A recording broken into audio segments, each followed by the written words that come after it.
somewhere on the eastern edge of Long Island, New York, hidden beneath the overgrown brush and rusting fences of a decommissioned military base, lies a story so bizarre, so unbelievable, it should be fiction. But what if it's not? They say that under Camp Hero State Park, where families picnic and joggers run past Cold War-era relics, there once existed a labyrinth of secret laboratories. Places where the U.S. government supposedly conducted experiments far beyond our understanding or our consent. They were not testing weapons, they were testing minds, psychic children, time travel portals, alien contact, mind control. They called it Project Montauk. To some, it's a classic case of Cold War paranoia and pseudoscience run wild. To others, it's the most dangerous truth ever buried on American soil. In this episode, we dig into the mystery. We follow the paper trails, real and imagined, and ask the question no one in power wants to hear. What if Project Montauk actually happened?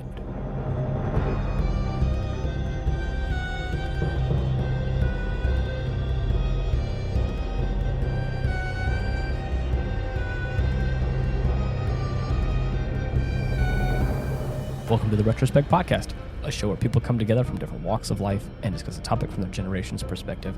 My name is Ian, and as always, I'm joined by Jason.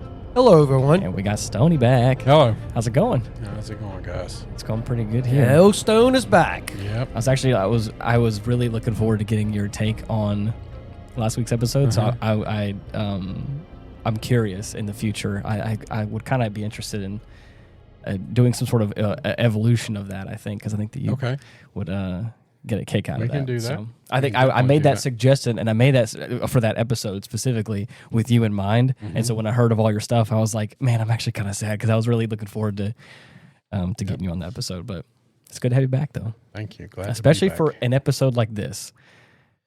Guys, this was deep. Yes. There's so many rabbit holes that I was just kind of losing. I was kind of losing myself. It's like, I think I've got it kind of a good, and then all of a sudden it redirects me to somewhere else. And well, everything ties into this one. Oh yeah, it does. Okay, paperclip. So many of them tie into this one. What did we talk about 2 weeks ago? That was MK Ultra. Yeah. MK Ultra. And even the one we did got Project Stargate. Project Stargate. Oh my gosh! All of them tie in to Montauk. And what was the other one? Spice Latte or what was it? I forgot what you called it. What is it called? All these government code names of all these. And just for the record, I have not been approached by the CIA yet to join the program to title the new programs. Okay. So we still got you here. Yeah, I'm still here. Yeah, I think you. I thought it was Spice Latte, but there goes my brain damage. I think again. I can't remember. You pitched one. I think called Candied Yams. I think Candied Yams. That was it. Project Candied Yams. Something like that.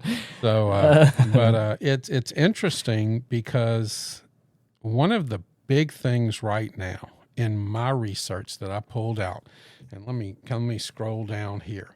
One of the big things about Montauk is weather control. Yeah. Yes. Okay. And I don't know if you know this or not, and I want to throw this out there for y'all.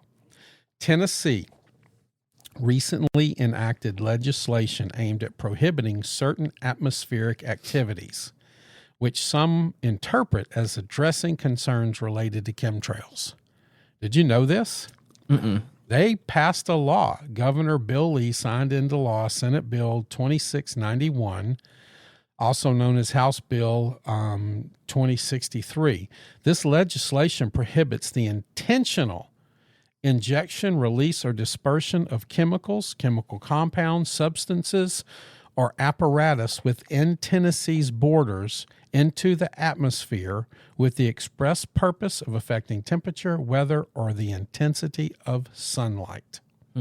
Now they don't come out. As Ian's grinning. I love that grin because he's probably figuring I'm fixing to say something. They don't specifically say chemtrails, but the language has been associated with that conspiracy theory, Right. and suggests governments or other entities are secretly dispersing chemicals into the atmosphere for nefarious reasons. Right. And they are actually on the forefront of addressing that. And it's like they're worried about the public's concerns, and they're actually, now how do you enforce that? Right. I mean, do you shoot the plane down? I mean, what do you do? Right. How do you enforce that? Well, airspace is already pretty heavily regulated. That's as right. Is, so it is. I don't think it would take that much, just a little extra to be like any kind of Tennessee airspace, you're restricted. But so. And this is what's so interesting with the Trump administration coming in.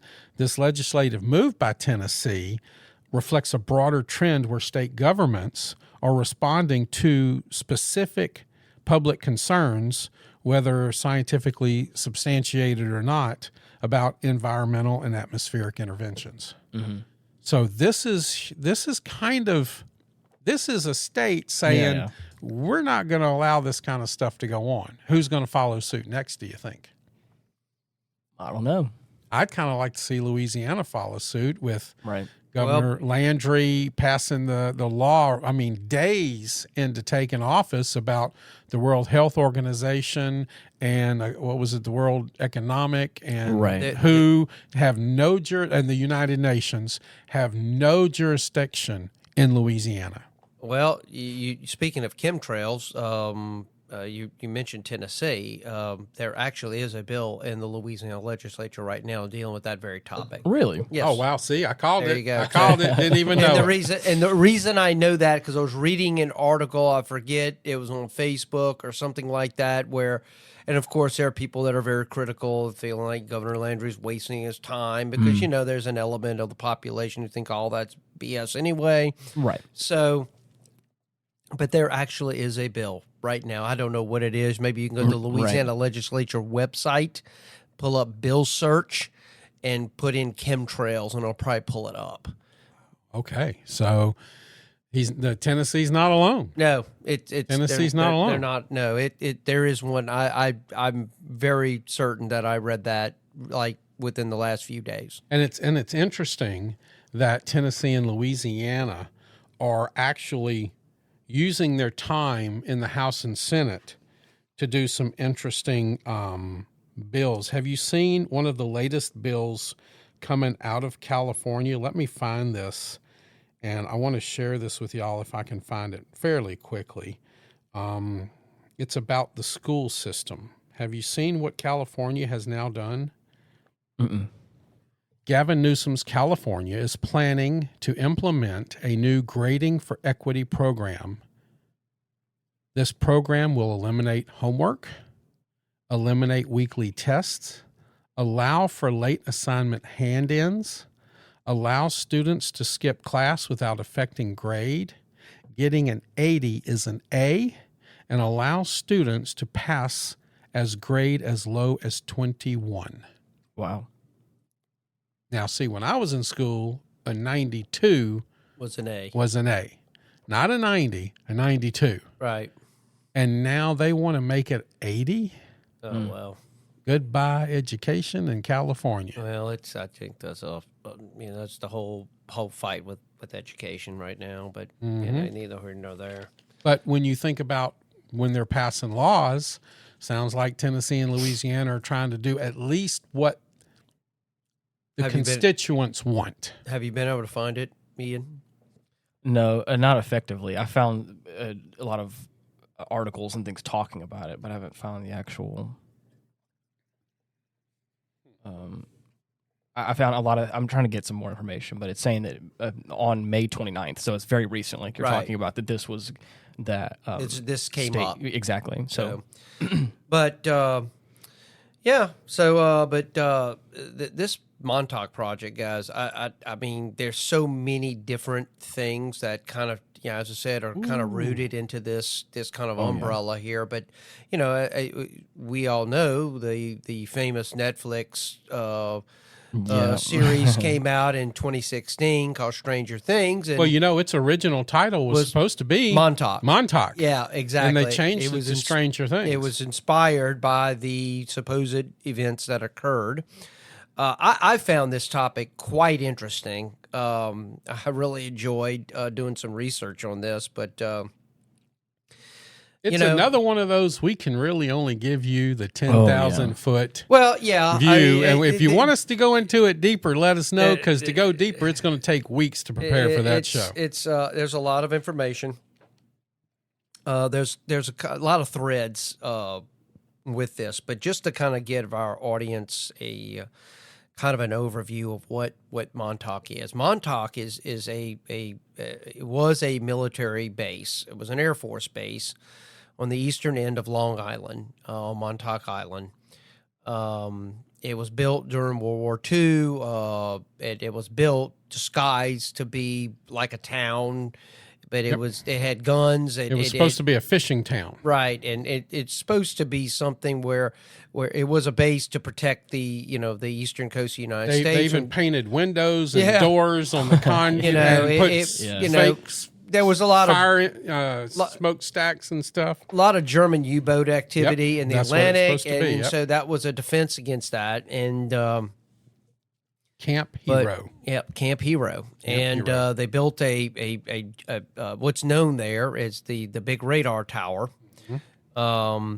And which people somehow still see move sometimes. Yeah, they do. They see it move still today, even though it's closed down and it's now a campsite. It's a state park. State park, thank you. Yeah, the New York, but there are portions of it that are still closed off. Well, they did some ultrasound and some other things and found these massive tunnels and areas that are open. Yes.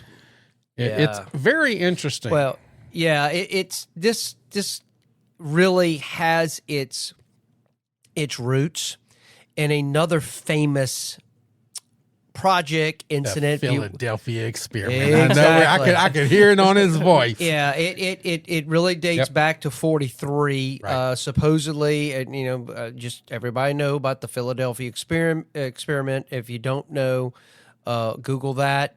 They've had movies out on it. It's a pretty fascinating story of supposedly the Navy's attempt of making ships invisible. They call it degaussing or something to that effect. Unfortunately, supposedly it was a terrible event occurred on the Eldridge. Supposedly, according to witnesses, a green fog developed around the ship. Supposedly, I think I heard about that. Right. Yeah. It supposedly it disappeared from the Philadelphia shipyard and appeared in Virginia, in Norfolk, Virginia.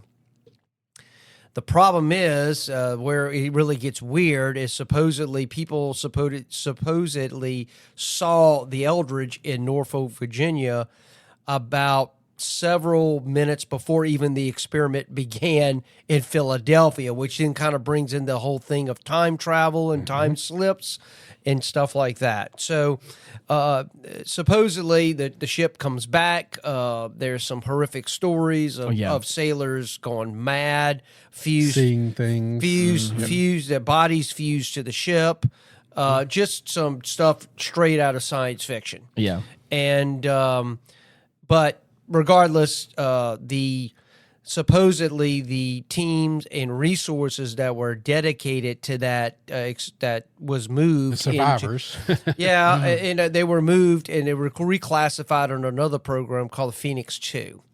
And a lot of them went straight into Montauk. Well, it was Phoenix 2 was the official, and it was kind of colloquially known as Montauk. Right. So, I mean, that's kind of what happened with it. So, it in 51, I believe, they basically commandeered the base there and moved the operation supposedly underground, utilizing the radar dish there to work on, guess what, on frequencies. We had an episode on Some of this stuff ties back to Nikola Tesla and Albert Einstein's theories on unified relativity and unified fields, and a lot of physics and science that I don't know a whole lot about, but it's just say it's a lot of kind of theoretical stuff, but stuff that was grounded very much in reality.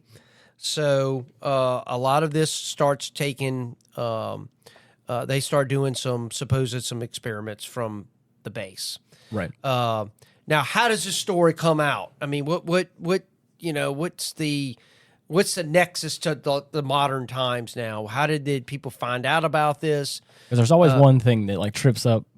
Well, usually gets these projects discovered. Okay, so there's this guy by the name of Preston Nichols. Okay, Nichols claims in the early 70s he was working for a defense contractor on Long Island.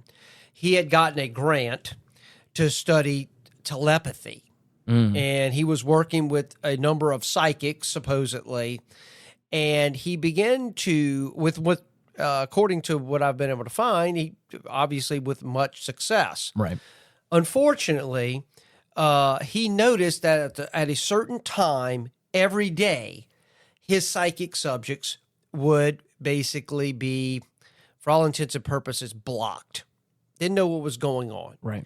So he goes and gets some radio detection equipment, sets it up where he's at, and eventually tracks the source of the signal to Montauk Base. To that radar. To that dish. radar tower. Okay. So, of course, this is the early 70s. The base is still open. Oh, well, there's not much I can do about this. And it goes on.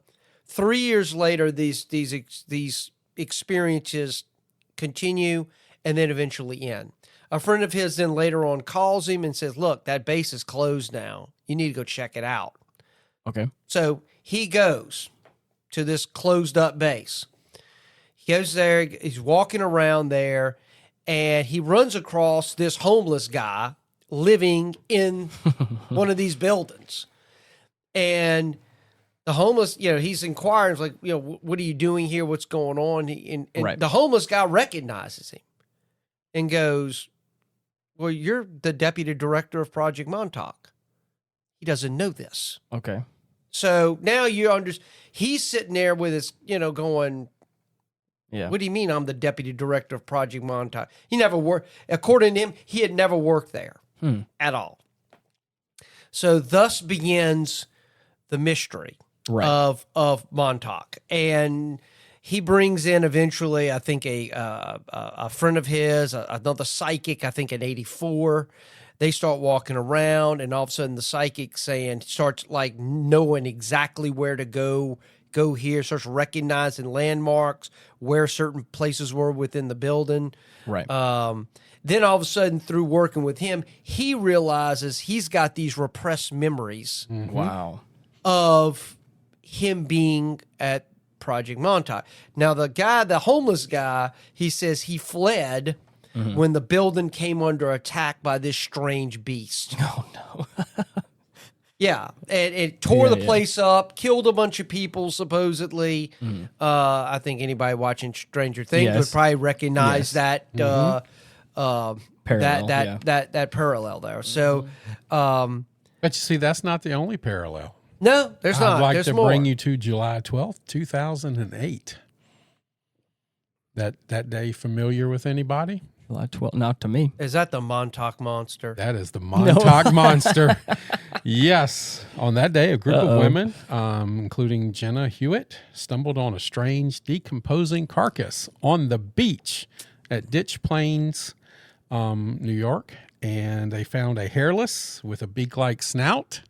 Okay. Any of this sound familiar? Sharp teeth and an elongated body. And there was actually a photograph of the creature, which subsequently has somewhat tried to disappear, but they found it. And some of the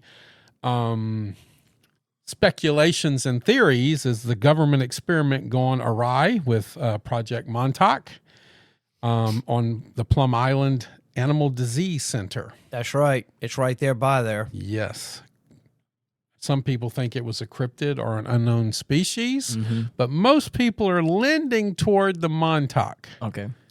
Yeah, what I was reading on that, I did do some reading on the Montauk Monster and what those three girls, when they discovered that, they eventually called the local authorities. The local authorities get out there. Of course, they were glad it wasn't human. Right. Well, that's what I was going to say. If you read the story on how it happened, there was a group of people, and they were expecting it to be a human being. Yeah. Right. And then they were like, "Oh, okay, good. It's not a human being." But what is it? Yeah. Squeeze me. Yeah. I'm not exactly sure what that is. And then all of a sudden, things start disappearing. Yeah. Photographs start disappearing. The body disappears. But one of the interesting things about that is most of the time people say it's a hoax.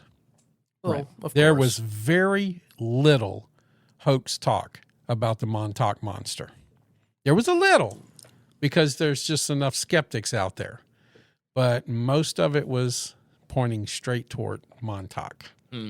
Well, it's funny that you bring that up because that's what we do. And one story is you can maybe kind of brush that off. Yes. But believe it or not, in July of 2020, Okay. another body just like that one showed up in the same place. So something's going on there. Yes, but there's some things happening in those two specific times. The 2008 time, what was happening in that area? I don't know. Not Hurricane Bertha really. Stirred some stuff up. stirred some stuff up. And in that second time, something was coming through, stirred some stuff up. Yeah. It's, So where's it getting stirred up from? I don't know. That's the but question. but yeah, I was really reading about this Preston Nichols, strange character. Kind of known for some very, very weird things. I mean, he claims he was, an engineer and all kind of stuff. But this guy is it's kind of a bit of a strange cookie. But Well, let me interject right there, right quick. When you're talking about projects or organizations that deal with mind control and memory and things like that, and then all of a sudden these people start having these repressed memories, and not just one or two people, but 80 to 90 people are coming forward saying, "Oh yeah, I got this memory of this and this and this and this and this." What's going on? Well, there's some bizarre things. I mean, now, as I said, just kind of backing up a little bit, I know, Stoney, you mentioned Operation Paperclip, but, that was if people don't know what Paperclip is where the Allies, they were, if I remember, this was with the search for Nazis and at the end of World War II. But, this is when these deals were made with these Nazi scientists to come work for the American government. And that wasn't 3 or 4. That was 1,600 scientists and total of 3,500 family members coming to America. And, Werner von Braun, Herbertus Stronghold, those were the NASA guys. Yeah. Von Braun was the head of NASA. The V2 rocket program. The Herbertus Stronghold was the father of space medicine. Oh, wow. And there was a lot. Well, a lot of scientists came through there because of their experimentation on human beings during World War II. That's why they were sought after and brought in. Interesting. Also scary. Very scary. Well, that's what I'm saying. Many of the things many of the experiments that were attributed to Project Montauk, some of this stuff had already been started or had been worked on by the Nazis in Europe. I'm sure the Russians were also involved in this stuff too. But yeah, it's really bad stuff. Some really bizarre. I know a couple names that popped up in this thing that really kind of made me kind of go, like, wow. It's just it's just kind of crazy. But I just found it interesting. I don't know why I wrote this down, but the when I mentioned to you about when Preston Nichols was noticing about his subjects of being blacked out during certain times, it was usually the frequency between 410 to 420 megahertz. Okay. That's what he would detect. For whatever reason, at that point, it just he just believed that telepathy and frequencies were the same thing. And we kind of touched on that a little bit in one of our episodes that, this is all Nikola Tesla stuff. I mean, this goes back to some of his theoretical thinkings of how the brain and how all that works. But there's some people that believe he had something to do with Project Montauk. So, you mean Tesla did? Yeah. Interesting. A lot of his books, and a lot of his stuff was confiscated by the United States government. And where was he from? Poland? What was? I don't remember. Whatever country he was from. Right. They had to go to the World Court to get his stuff back from the government, which they didn't get everything, to put in his museum in his country. Croatia. Okay, thank you. And because a lot of that just disappeared. Yeah. Well, there were a couple people that were that kind of came on the scene with some of this stuff. I know Duncan Cameron was one, and Edward Cameron, two brothers supposedly that were on the Eldridge. Now, what they noticed about the survivors of the Eldridge experiment were very susceptible to mind control, and they were both psychic. And they were used supposedly heavily in some of these experiments. They were hooked to a device called the Montauk chair. I don't know if y'all remember reading about that. I was going to go into that a little bit. So I'll let you talk. Go for it. Well, no, I was just going to say that this is where a lot of the energy from the satellite or the radar tower. This is kind of what was used to kind of power it. You were surrounded by this electromagnetic field, and your brain was tied into all this stuff. I mean, it's just kind of out there a little bit, but they claim to be able to time jump. I know Duncan Cameron claimed to have traveled to 2137. I found that pretty interesting that when he gets to 2137, he gets to basically a blasted landscape, a lot of ruined cities. Nobody really wants to talk to him, but eventually somebody does, and they basically explain that a terrible nuclear war. Well, remember in one of our past episodes, 35 to 37 was kind of the end. Right. Yeah, so they said according to this person, they said in the late 2020s, a great nuclear war will break out between the West and Russia and China. This causes a massive change in climate. Most of the coastlines are underwater. Matter of fact, if you look at maps, you'll see most of the southern part of the United States is underwater. Most of Florida, a good bit of the Gulf Coast is no longer there. Then he jumps again, and he jumps several centuries even further, and he jumped to 2749. Wow. And supposedly when he gets there, it's a utopia. They have basically mastered anti-grav. They got floating cities. The cities are run by integrative AIs.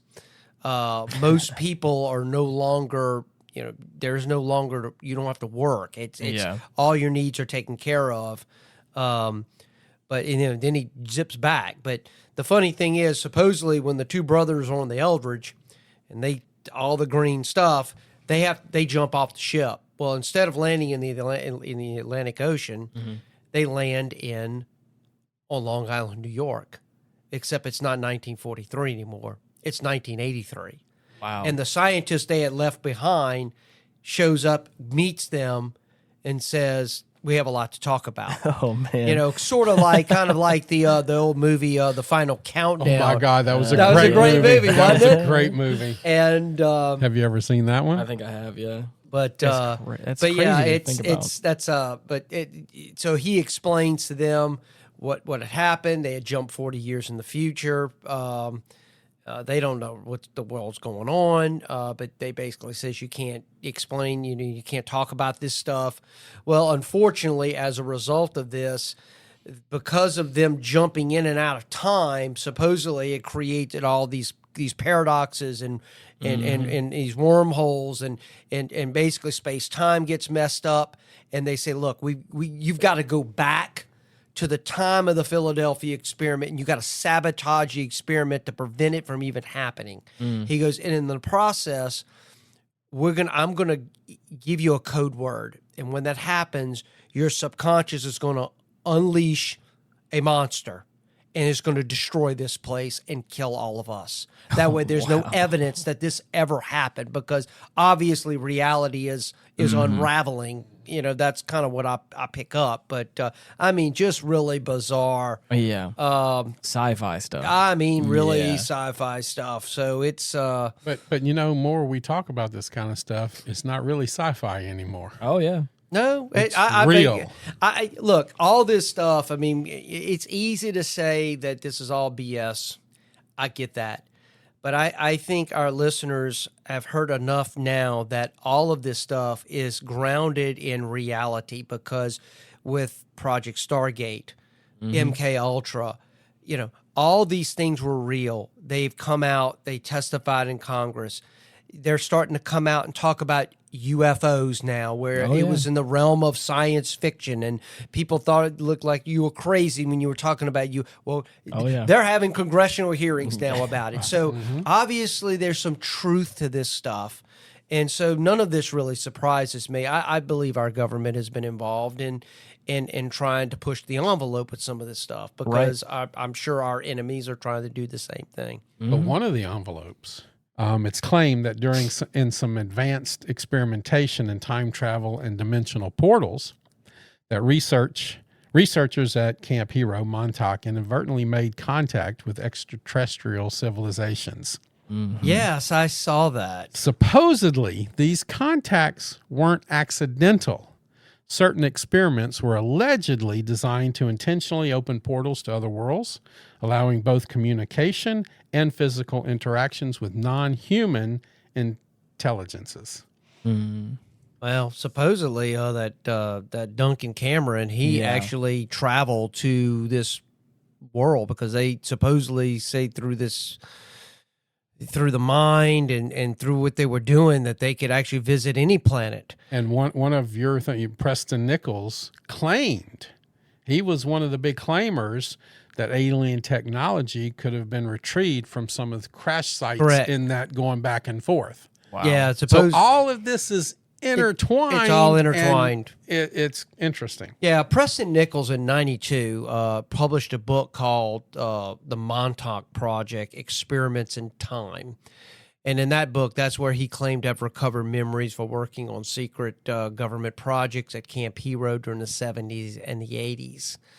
Now, of course, the base was decommissioned in the early 80s, I believe. I think in 81, it was officially closed. I find that interesting because supposedly, that has not stopped people from visiting the area. I mean, you can go and, as I said, it's a park. Yeah. But there's certain areas that are still off limits, but that doesn't stop people from going and going to look. And well, you have to remember these generations, and I think it was Ian's generation who said we need to storm Area 51 because they can't kill us all. Well, technically, yes, they can kill you all, but go for it and see how that works out for you. There's an urban explorer. I found it interesting. Brian Minnick, I believe is his last name, if I'm pronouncing it right. He had brought a guy in there to help him kind of survey the underneath and supposed tunnels, because there's all kind of access you can find all over the island. And supposedly they found receipts in one of the rooms dating to the late 80s for large amounts of food, like $80,000 a week. Wow. In food receipts. That for a base that supposedly was decommissioned in 1981 or 80, somewhere up in there. So, Whether the base actually closed or not, I mean, who knows? I mean, the 80s was the 70s, that time period from World War II to, I would say, to about the election of Bill Clinton. It just seemed like our government was involved in all kind of weird stuff. I find it funny that one movie came out about the time Bill Clinton got elected president that really kind of tapped into a lot of this stuff. That was a hit. I don't know. It was a series, The X-Files. Oh, really? I didn't realize. The X-Files was this was the height of them coming back. You know, we're past this period of time of what I call that Cold War era, you know, kind of the way things worked. And now that was, you know, Spooky Mulder and experimenting, him investigating all this weird stuff that's going on. Yep. But this is what inspired all of that kind of stuff. I mean, that's what kind of brought all that into the 90s. Oh, yeah. Was this a lot of this stuff? I mean, I find of course, Stranger Things really sent it to the... I find it interesting that we talked about this, or we talked about elements of this in last week's episode, talking about how conspiracy theory really breeds in that unknown of like I think the best conspiracy theories is where there's a lot of facts involved and there's just enough area of unknown for like the conspiracy theory to just blow up. And I feel like this is touching in that as well, where it's like there's so much about this that is known a little bit, but now there's all this stuff in between that's like where people can just elaborate or can make this larger. Well, they do something different with that process of information. And instead of little bitty things, now we'll create the X-Files or we'll create Stranger Things. Yeah. People are pushing that into their creativity. They're taking a little bit from this and a little bit from that and pushing it out and making something out of it. Right. Now, is that creating additional fear for us? Because remember, we've talked about our show a number of times. We've talked about the government and Hollywood working together to soothe some things over. Yeah. Is that what the X-Files does? Is that what Stranger Things does? Mm-hmm. Is it gearing us up for something else? I think that's the same. That's a lot of the reason why they're using the term UAP. Right. Unidentified aerial phenomenon instead of UFO, because I think they have sullied the term UFO for decades now, where it's such like a... Well, Sully was on the X-Files. Oh, God. Is that they've made UFO out to be crazy. Right. No, you're right. Yeah. But now, like, whenever we're talking about in the conversations in Congress, and they're like, we can't... I'm not saying they can't, but I think they want to try and go... They want to step away from that bad history of that word and kind of spin it into a new thing. Well, it's so funny. You talk about, conspiracy theories. I actually pulled some statistics on regarding this and how does that resonate with the American public. It said in 2022, a Pew Research survey found that 25% of Americans believe the U.S. government definitely or probably has concealed information about alien contact. I'd probably been that definitely/probably. Yeah, definitely. 41% of U.S. adults believe in at least one paranormal conspiracy theory, including mind control or secret experiments. Wow. And about 15% of Americans believe in the general possibility of time travel being hidden or developed by secret programs. Really? And this is based upon data aggregated from conspiracy-themed polling like Chapman University's annual surveys on American fears. Wow. So... interesting. But that's what I'm saying. When you bring these TV shows and these movies into it, and it's so ingrained. How many people love the X-Files? I love that. I watched the X-Files every week. It was something back, remember the 80s when Miami Vice came out? And everybody was rushing home. They even had a commercial about Miami Vice where a police officer stopped this woman. Where are you going? Well, I'm hurrying up trying to make it home from Miami Vice. Okay, you can go. Because that's back when you couldn't binge watch stuff. Yeah. And people were, even the X-Files. Mm-hmm. People were into it. What are they preparing us for? What are they desensitizing? What are they getting our brains ready for, is the way I look at it. Right. They're getting us ready for something. And now that, like you said, it's not UFOs anymore, it's UAPs. And now they've distinguished above ground level and below ground level with the stuff under the water. Yeah. Because they're up to something. Or if nothing else, they're finding something and trying to. I think what my kind of mind frame is. I think that I'm not saying that they've always known about UFOs and they've always hid them. I think that they have made UFOs crazy. The government has made that crazy, and then I think now that like things have come out now that have made it a little bit more grounded, I think they're now retroactively like, okay, let's try and destigmatize this because there may actually be something here, and I think that's what they're. Well, I believe I forwarded y'all a link regarding the U.S. government pretty much has made like they have anti-grav. Yeah. And supposedly some of this has been reverse engineered from extraterrestrial aircraft. So we have to at least be honest. If the government now is at least, because believe me, what are they hiding? Oh, of course.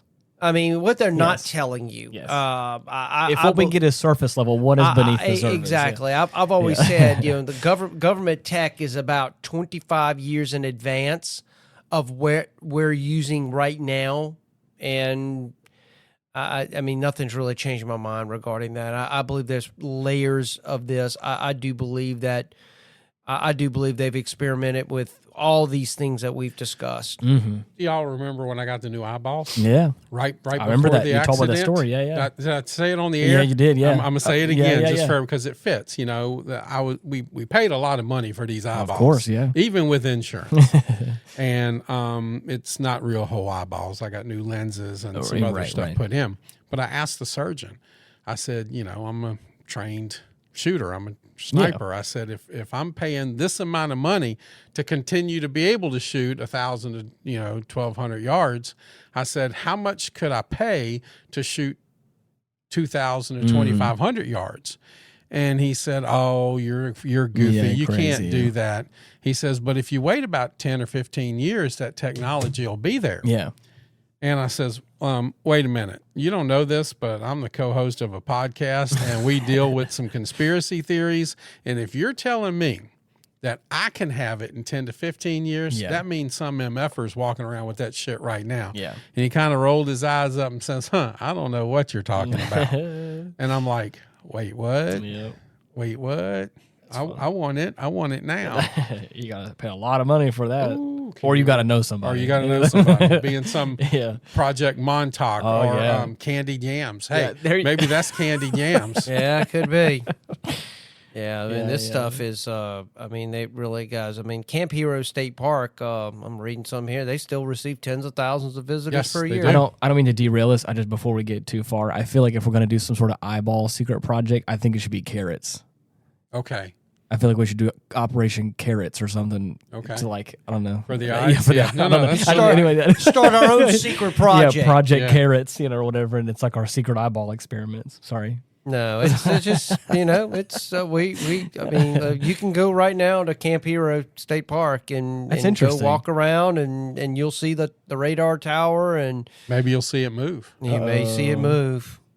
Yeah, at one time during the height of the Cold War, I think it gave the United States a 30-minute warning of a impending nuclear attack at the time. And now, of course, a lot of this stuff, it just made up. I don't think it's 30 minutes. I don't think it takes 30 minutes for the rocket to go from point A to point B. Well, at the time, though, in the 50s, it was a 30-minute head start, supposedly a notification.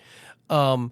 But it was that radar dish was a one of many all up and down the East Coast, and of course, then with the advent of satellites, really all that became irrelevant. They didn't really need it anymore, and so a lot of this stuff just kind of it would cost too much to try to undo that dish. On top of that, and did just or maybe they keep it going as a backup in case the satellites get taken out. It could be. Yeah. China has said that will be one of the first things if they ever go to war with America is taking out our satellites. Well, I mean, I'm sure we're thinking the same thing too. Absolutely. You know, it's once you take out satellites, okay, then what else you use to communicate? So you'll probably have to use radar antennas and stuff the way it used to be done. Ham radios. Yeah. You know, it's I've been stumbling into Morse code on my like Instagram feed, which has been interesting. I haven't really learned a whole lot about it, but it's just been interesting. There's a couple guys on YouTube and Instagram that have been doing Morse code, and I've been really interested in it because I was like, in 2025, I never crossed my mind, but they have like really cool technology that they can actually do really cool Morse code stuff with. I was like, that's fun. Well, it's you know, this stuff there's a lot of dark things attached with this project, and there was you know, the reports that there were children that were experimenting on during this time. They're called the Montauk Boys. Yep. And you know, Nichols talks about them. He got hooked up in that. That's where it gets kind of weird. Supposedly these kids, the intent was to create an army of kids that they can control, and they would go do things and not know about it. And, you know, lose all memory. Kind of somewhat. This, I said, once again, this ties into MK Ultra. Kind of the same principles that was used. Yep. Yeah. But fundamentally, that's the baseline for what Stranger Things is. There's a bunch of children that use to like to do like they are somehow through like trauma and things, whatever they are able to like psychic. Yeah, they can use like telepathy and things like that. manipulate matter. There's and their government no new things. information. Oh yeah. Okay, what's the Harry Potter thing? She didn't write that. Oh, that's the same damn story as Star Wars. Mm-hmm. There's no, you know, what was it? Pocahontas, Dances with Wolves, and the Blue People. Avatar. It's the same freaking story. Yeah. Well, James Cameron won all these awards for telling a story that's been told 10 times before. Well, it's how you tell the story. Exactly. Yeah. No, it's not because I mean, a little bit. The Last Samurai was the same, and that was the best one. Right. Maybe Dances with Wolves. The director's cut was really the best one. But you can say the same thing about the original Star Wars. It's called the hero's journey, and it is an archetype that a lot of films use, a lot of books use. Yes. Because it is a framework with which you can tell an amazing story. Right. It is, yes. Fundamentally, they're just taking stuff. But you can say the same thing about music. Yes. Fundamentally, you boil music down. There are once you learn enough about music, there are a few key structures. There are a few beats you hit in a song. There are a few like certain kinds of chords you can play at the same time, and you can recreate every song imaginable. And yes, you're right. Nothing is original, and it's all inspiration. It's all iterations of the same thing, and it's all through someone else's lenses. And that's what I'm not. I agree with you, but at the same time, it's also like I think there is a way that you can. Everything is inspiration. You can. I have taken so much from other things. I'm a big fan of Lord of the Rings, and what little bit of like characters I've like written and things like that have been heavily inspired from a lot of the reading I've read. I'm not intentionally copying it, but it's what comes out as a human being. What movie invented music? I don't know what you mean by that. I couldn't tell you. Caveman. With Ringo Starr. Stop. Oh, God. Yeah. That is one of the greatest movie scenes ever with music in it. No. You know that whole movie. I hate to get off a topic, but when something pops in my head, I got to say it or it's gone forever. But that movie, there was no English words in it. There was only like 8 English words spoken in the whole movie. There was just a bunch of grunts and sounds, but you knew exactly what they were saying the whole movie. Yeah. That was a great movie. Have you ever seen it? I think I've seen pieces of it. Oh, and I think I know the scenes you're referring to. That's funny. Sorry, no, listeners. We'll get back on track soon, I promise. The Montauk Boys were, this is a sad story in this. These were abducted, recruited children, supposedly from very marginal backgrounds. But again, that's part of the mind control. Yeah, they were trained in psychic warfare, mind control, time travel, remote viewing. Supposedly, that's where MK Ultra got evolved out of. Yep. electroshock therapy was used, hypnosis, sensory deprivation, drug-induced states. They can manipulate, can manifest matter, which I found pretty interesting. They can just, think of an apple, and supposedly they could have an apple materialize. I mean, like in the real world. So, I mean, it's one of the things when I was looking at those boys, one of the things that popped up was, can you fix something that's not broken? It's easier to fix something that's already broken. That's why they targeted a lot of these boys from the darker past and the broken homes and things like that, because it's easier to fix something that's broken. It's hard to fix something that's not broken. Wow. It's a scary way to look at him. Yeah. Y'all, Al Bielek, did y'all see that name? I think I ran across it. Yeah, Al Bielek supposedly is an alternate, or I should say he was Duncan Cameron's brother that was supposedly on the ship, and they had to partition his psyche into another person. It's very bizarre. Al Bielek claims to have been the other Cameron, because supposedly these memories came back to him when he watched the Philadelphia Experiment. Yeah. The movie came out, I think, in '88. He starts talking about all these repressed memories coming back, about all his time at Montauk and some of these things, and it kind of goes back to what we talked about having to be sent back in time to prevent the Philadelphia Experiment from happening, because all these things that went down. Didn't he also say some really crazy stuff? Am I wrong? He said a lot of stuff. I know. I could have swore he also said a lot of crazy stuff about Obama.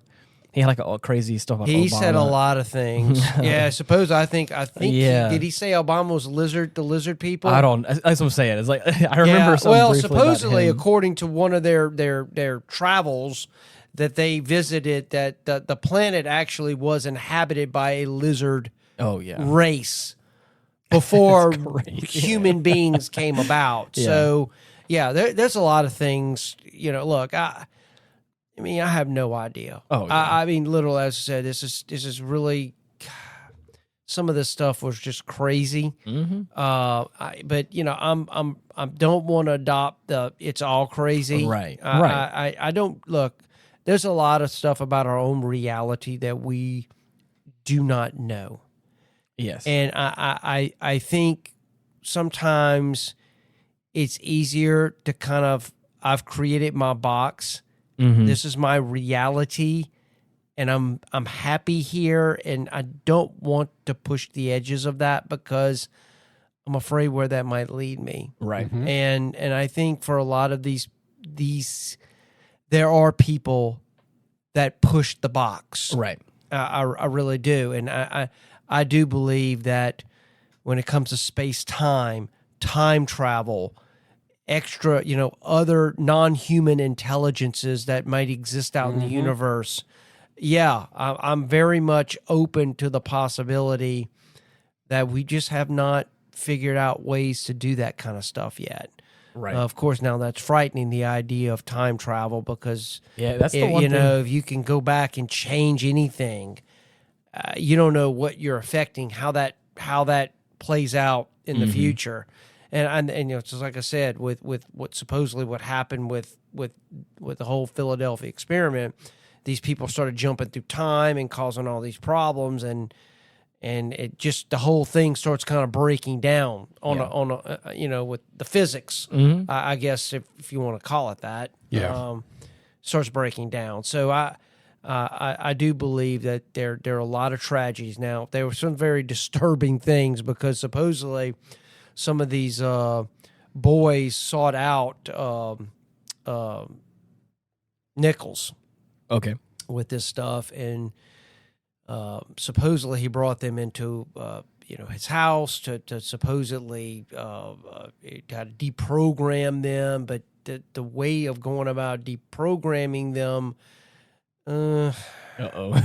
most people would find a bit criminal. Yeah. Yeah. And Absolutely. All of this is borderline criminal. Well, Nichols, not getting, where we can go with this, but supposedly what he had to do was he made these young boys come into his house, strip down naked, lay on the ground, and stimulate them. And that was his way of determining the frequencies of the body. No, dude.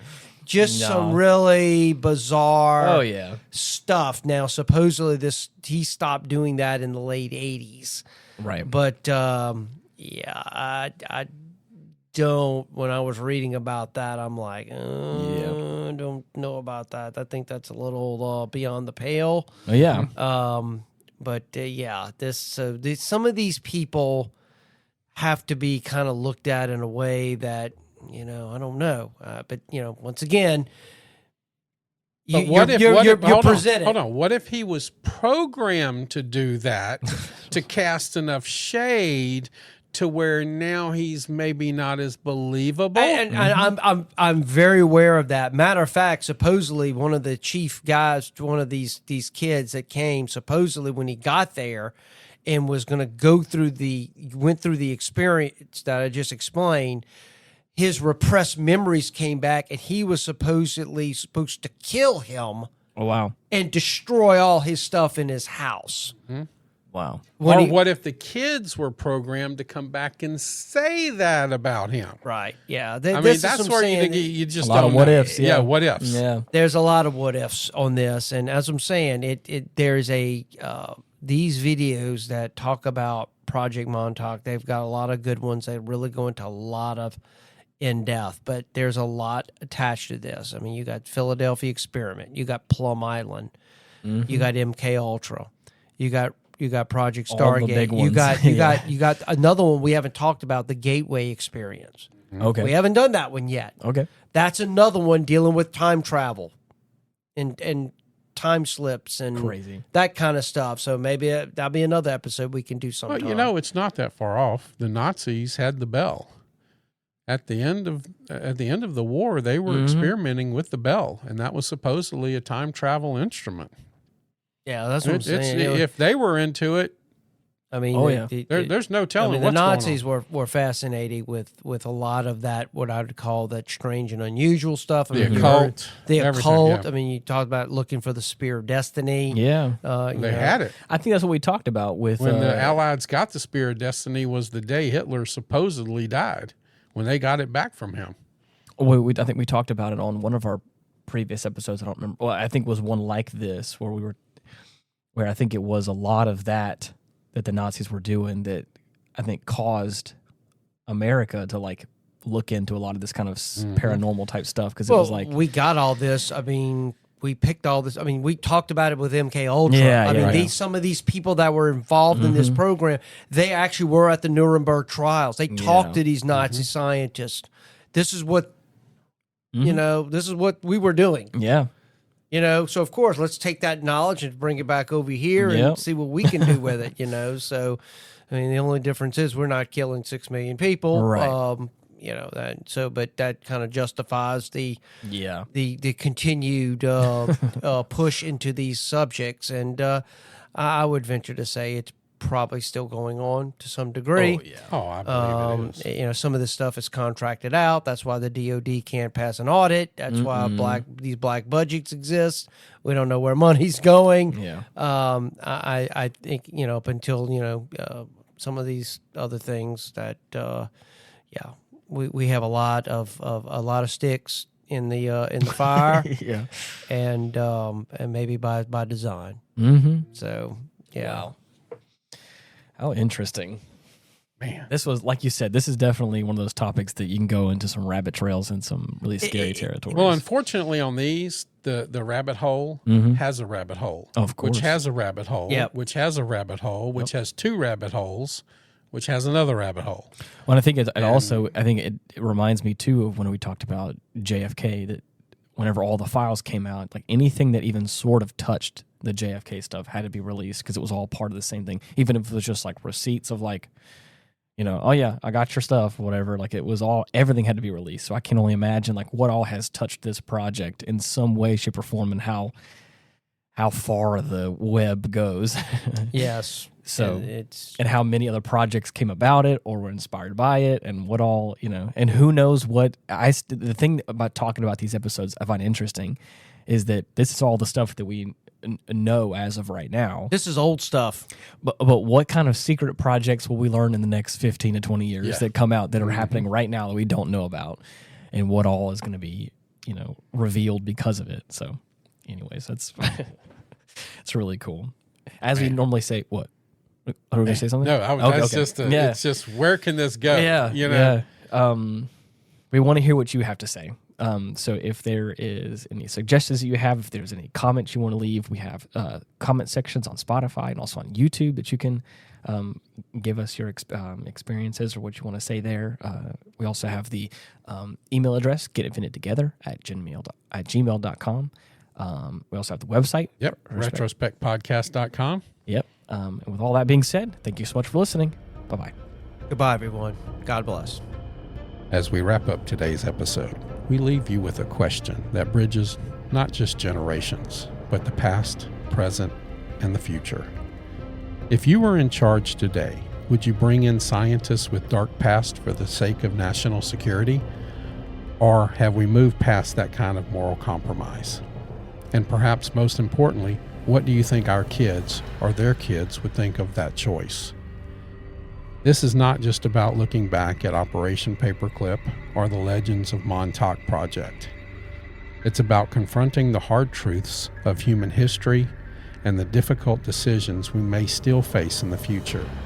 It's about asking whether, in the name of progress, we're willing to look the other way, or whether we have finally learned the cost of such choices. Thanks for joining us on this journey through generations, secrets, the moral crossroads that define who we are. We'll see you next time on Retrospect. You're the best. Peace.